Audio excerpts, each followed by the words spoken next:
السلام علیکم ورحمۃ اللہ وبرکاتہ۔ کل 1 اگست ہے اور 1 اگست سے ایک نیا نظام شروع ہونے والا ہے، اور یہ سمجھ لیں کہ یہ کمپنیوں کے خلاف ایک اسٹرکٹ ایکشن ہے۔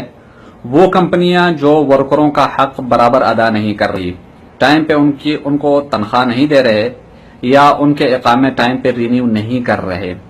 یا بہت سی کمپنیاں ایسی ہیں کہ جنہوں نے تامینات میں اپنے ورکروں کا نام اندراج نہیں کیا۔ مطلب کسی کمپنی میں 70، 80، 90 بندے ہیں اور انہوں نے گورنمنٹ کے ٹیکس کی وجہ سے اپنی کمپنی میں صرف 5 یا 10 بندوں کو شو کیا ہے اور اوروں کو شو نہیں کیا۔ تو ان کمپنیوں کو یہ انتباہ دی گئی ہے کہ اگر وہ تمام جتنے بھی ورکر ان کے ہیں ان کا اندراج نہیں کریں گے اور ورکروں کو ٹائم پہ تنخواہ نہیں دیں گے اور ان کے اقاموں کو رینیو نہیں کریں گے تو ان تمام کمپنیوں کو بین کر دیا جائے گا۔ اور اب جو یہ مرحلہ دیا گیا ہے، اس میں ان لوگوں کو جن لوگوں کے اقامے رینیو نہیں ہوئے، جن کو کمپنی نے اقامے رینیو نہیں کیے، کمپنی میں اقامے ایکسپائر ہو گئے ہیں اور کمپنی والے رینیو نہیں کر رہے، تو ان لوگوں کے لیے کھلی آزادی ہے، وہ مکتب العمل میں جائیں اور وہاں سے انشاءاللہ ان کو نقل کفالہ مل جائے گا۔ اور اگر اقامہ آپ کا ایکسپائر ہے اور کمپنی والے رینیو نہیں کر کے دے رہے، تو پھر آپ کو آپ کے کفیل کی اجازت کے بغیر نقل کفالہ ملے گا۔ یہ ایک۔ ہر وہ کمپنی جو 1 ماہ سے زیادہ کسی بھی ورکر کی تنخواہ کو لیٹ کرے گی تو اس کمپنی پر ہر ایک بندے کے حساب سے 3000 ریال جرمانہ ہوگا۔ مثلا ایک کمپنی میں اگر 5 بندے ہیں اور ان 5 بندوں کی تنخواہ ٹائم پہ نہیں دی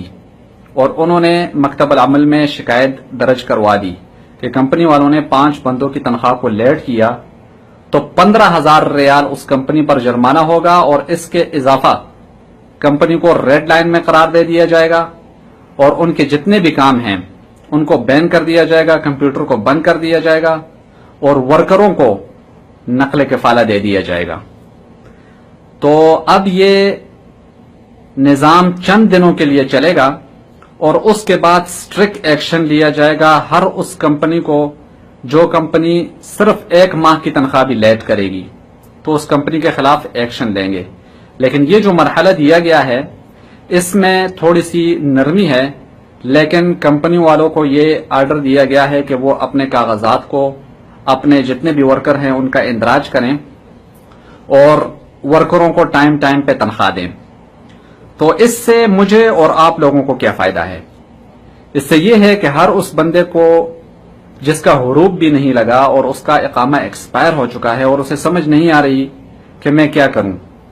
تو وہ مکتب العمل میں اگر تشریف لے جاتا ہے اور وہاں پر شکایت اندراج کروا لیتا ہے کہ میرا اقامہ ایکسپائر ہو گیا اور میرا کفیل یا میری کمپنی مجھے رینیو نہیں کر کے دے رہی، تو کفیل کو بتائے بغیر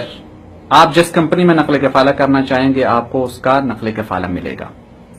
اور آپ کو اگر 3 ماہ کی تنخواہ نہیں دی